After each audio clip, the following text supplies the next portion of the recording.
We're here with Jan Gratz from yarnmarket.com, and she's here with the answer to how to make seamless socks. Welcome back. Thanks for having me back, Liz.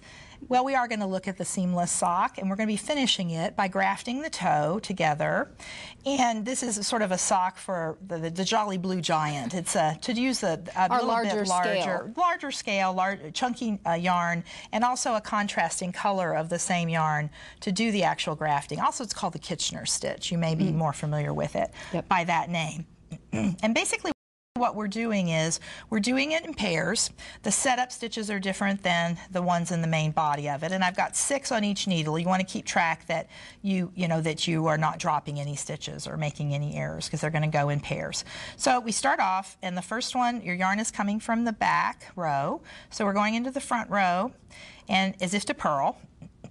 Now, we don't drop that loop off. We have to have gone through the loop twice. So we'll purl that one.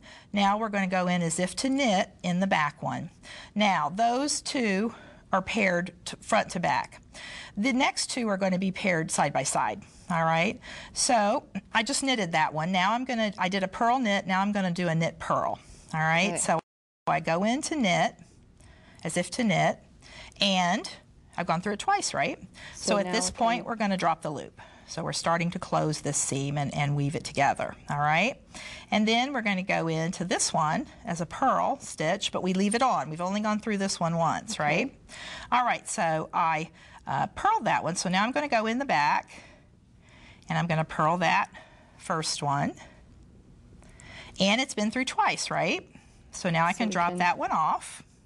Correct? Correct. And now I'll go across and do a knit so that the pairs were side to side again. So I did a purl and a knit. So you're going knit, purl, purl, knit.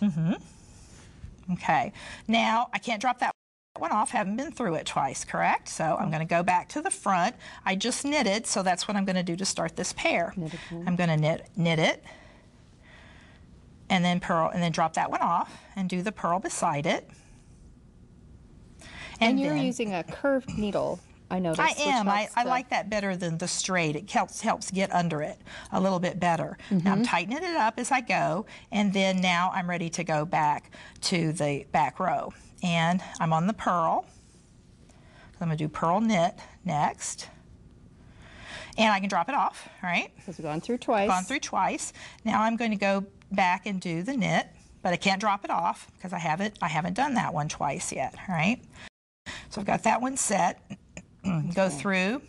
So when we've accomplished our stitch, we're going to end up with a seamless look. A lot of times, people with sensitive skin, diabetics, children, you can do it for straight, and this is kind of what it looks like. It's almost invisible, and you can see it in terms of being invisible if I hold it like that, like a shoulder seam. So it works very well for other things besides socks, too. Fabulous. So with a little bit of needlework, we can end up with a nearly invisible seam. Absolutely, Liz. Very much. Thanks. Thanks for helping us answer that question. Thank you.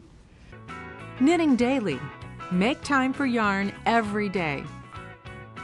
The projects and patterns from today's show, plus more ideas and projects, can be found on the web at knittingdailytv.com. This is show 208. Continue knitting daily every day by joining the online Knitting Daily community and receive a free newsletter 5 times a week, filled with step-by-step techniques, inspiring reader-contributed stories, and free patterns. It's about knitting all the time.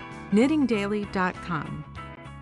Knitting Daily has been sponsored in part by Interweave, inspiring, encouraging, and supporting creative self-expression through art and craft media. Interweave.com.